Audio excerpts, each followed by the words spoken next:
नमस्कार सकलोके पुनर्बार स्वागतम जनाइছো मोर इউটিউব চেনেলতে আৰু আজি দুটামান কথা পাতিম আৰু ব্লগ বুলি নহয় মোৰ এটা ডান্স আপোনালোকলৈ আগবঢ়াম যদি ভাল লাগে লাইক শেয়াৰ কমেন্ট কৰিব বেয়া লাগিছে বুলি নকব মানে কষ্টই বনাইছো আৰু সৰি ওকে একচুয়ালি কি হয় জানেনে এতিয়া দুৰ্গা পূজা আহিছে দুৰ্গা পূজাৰ সময়ত দেৱী মাক আমি সকলোৱে সন্মান কৰা হয় সেৱা কৰা হয় শ্ৰদ্ধা জনোৱা হয় পূজা জনোৱা হয় ভাল হওক বেয়া হওক প্ৰতিটো মানুহে একচুয়ালি দেৱী মাক একদম পুৰা মনৰ পৰা মানে আশীৰ্বাদ কৰে কিন্তু ৰিয়েল লাইফত তেনেকুৱাটো নহয় ন নাৰীৰ প্ৰতিজনী নাৰীয়ে এজনী মানে একোজনী দেৱীৰ ৰূপ কিন্তু এই দেৱীৰ ৰূপক বহুতে অপমান কৰে কিয় অপমান কৰে কি কথা এইখিনি সকলোৱে জানে আজিকে ধৰি নাৰীৰ কোনো সন্মান নকৰা হয় আৰু কিনো কম ইয়াৰ বিষয়ে সকলোৱে বহুত ভালকে জানে যে নাৰী এজনী আজিৰ সমাজত কি মানে যোগ্য বুলি ভাবে কোনে কি বুলি ভাবে সন্ধিয়া টাইমত অকলে ওলাই যাব নোৱাৰি বাটৰ ল'ৰাই চকু মাৰিব মদাহী মানুহে চকু মাৰিব কোনোবা বেয়া দুৰ্নীতি কৰা মানুহ চকু লাগিব আৰু প্লাছ মাক দেউতাকে ঘৰৰ পৰা হাক দিয়ে সেই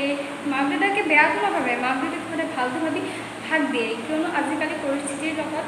সকলো মিলাই কৰি চলিব লাগিব ন সেইকাৰণে আৰু কিনো কম মই ইমানখিনি কৰাৰ দৰকাৰে নাই প্ৰতিজন মানুহে জানে হয়তো বহুতে জানি পেলাই মাত মাতে বা প্ৰতিটো কথা কয় আৰু কিছুমানে জানিও নজনা ভাৱ হৈ থাকে আৰু কিছুমানে জানিবও মন নকৰে হয়নে নহয় গতিকে ইয়াৰ বিষয়ে বেছি নকওঁ এটাই কম সকলোকে সন্মান কৰিব আপোনালোকৰ মাও যিদৰে সন্মান কৰা হয় একোজনী নাৰীক যিদৰে সন্মান কৰিব লাগে কিমানখিনি শ্ৰদ্ধা কৰিব নাৰী বুলি এনেকুৱা কোনো নাৰী প্ৰতিজন সমান হয় গতিকে নাৰীৰ পুৰুষৰ প্ৰতি সন্মান জনাব লাগে আৰু পুৰুষেও তেনেকৈ নাৰীৰ প্ৰতি সন্মান জনাব লাগে হয়নে নহয় ইয়াকে কৈছোঁ আৰু এতিয়া আহক মোৰ ডান্সটো এনজয় কৰক আৰু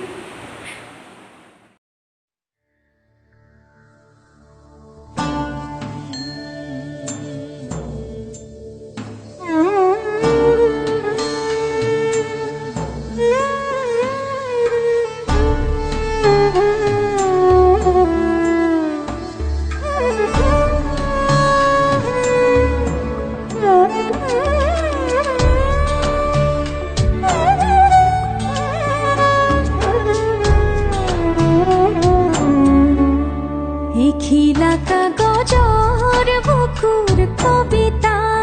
হাতৰ